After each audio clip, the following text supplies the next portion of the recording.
के बाद और सारी जातियां आजाद हो गई, मगर हमारा घुमंतु जो जाति है वो आजाद नहीं हुआ।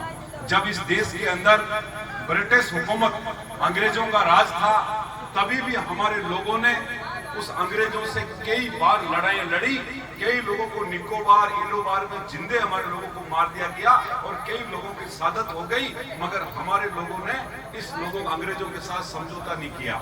जो लोग आज राज कर रहे हैं वो अंग्रेजों की चमचागिरी कर रहे थे, उनके तलवे चाट रहे थे, मगर हमारा घुमंतु जाति इन अंग्रेजों के साथ समझौता नहीं किया। उसी का परिणाम हमें मिला कि सन 71 के अंदर ब्रिटिश हुकूमत ने हमारे लिए काला कानून लेके आई। काला कानून इतना जटिल था, पढ़े लिखे लोग समझेंगे, हमारा कोई भी व्यक्ति कभी दूसरे गांव में उसको जाना पड़ता था तो संबंधित थानादार के यहाँ रिपोर्ट लिखानी पड़ती थी, और वो जब परमिशन देता था तब हमारे को दूसरे गांव में जाना पड़ता था।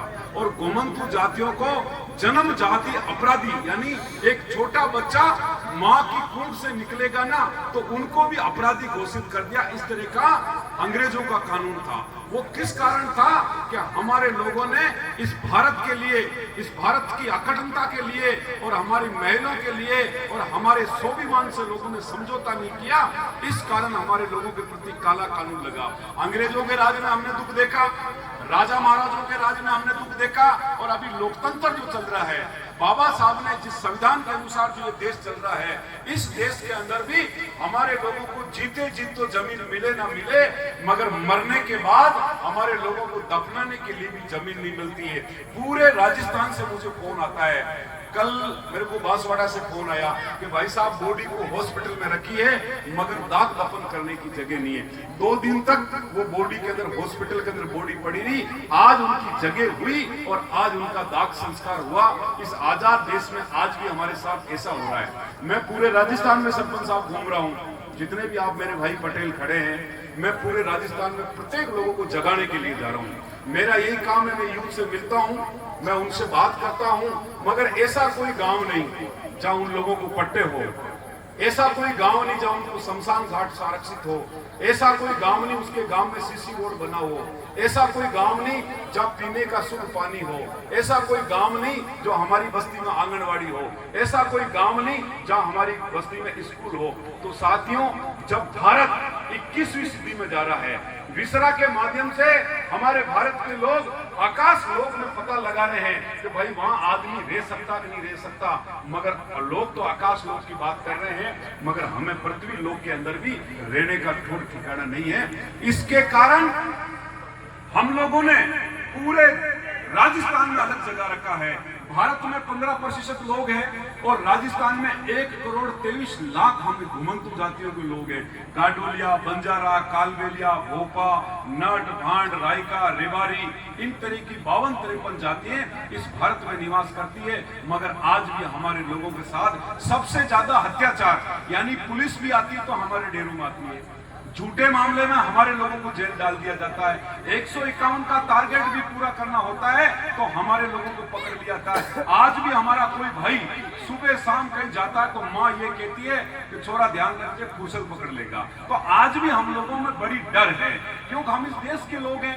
हमारा भाई जब सरपंच बन सकता है तो हम भी सरपंच बन सकते हैं। इस देश में वोट का अधिकार है। आपको पता है पहले राजा की रानी के पेट से राजा पैदा होता था, पर बाबा साहब भीमराव अंबेडकर ऐसा कानून लेकर आया, पहले रानी के पेट से बस राजा पैदा होता था और अब पेटी से राजा पैदा होता। पूरा दिन वोट डालते हो, शाम को उस पेटी को खोलते हो और जिसके वोट ज्यादा आते हैं वही 5 साल के लिए राजा बन जाता है। तो ये लोकतंत्र है।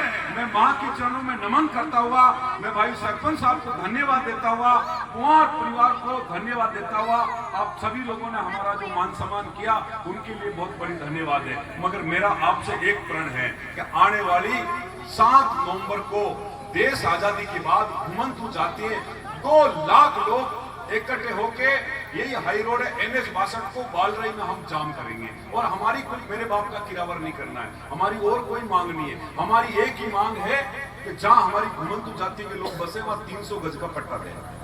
दूसरी हमारी ये मांग है कि हमारे पशुओं के रहने के लिए 300 गज का पट्टा अलग से दे।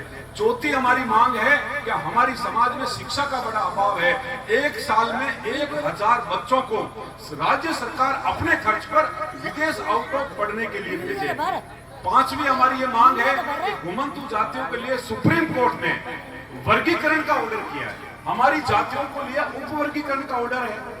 हमारे लिए कोटा रिजर्व की बात की है।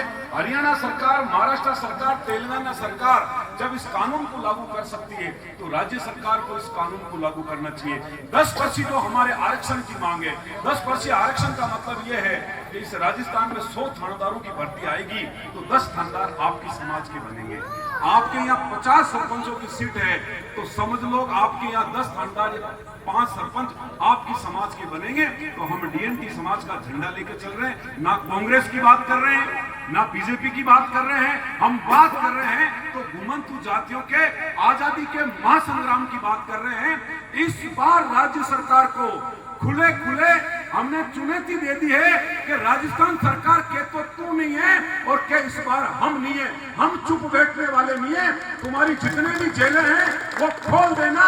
जब तक हमारे लोगों को अधिकार नहीं मिलेगा, जब तक हम इस हाई रोड को छोड़ने वाले नहीं है। चाहे हमें सादत देनी पड़े, चाहे हमें मरना पड़े, चाहे हमें जेल जाना पड़े, मगर इस बार घुमंतु जातियों का हक और अधिकार की लड़ाई हम सब लोग हाई रोड पर आके लड़ेंगे।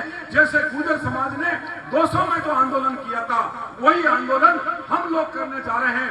आप जितने भी नौजवान साथी है, आपकी जिम्मेदारी बनती है कि जब आपके हक और अधिकार की और आपके समाज की बात आती है तो सब लोगों का खून खुलना चाहिए, आप लोगों को आगे आना चाहिए और हमारी समाज की लड़ाई के लिए हम लोगों को छिन्ना तान के लड़ना चाहिए। आप लोगों को धन्यवाद, आपने हमारा आदर सत्कार किया, मैं कोटि कोटि प्रणाम करता हूं। आप सभी लोगों को जिंदाबाद, जय घुमंतु, जय विजय सन माता।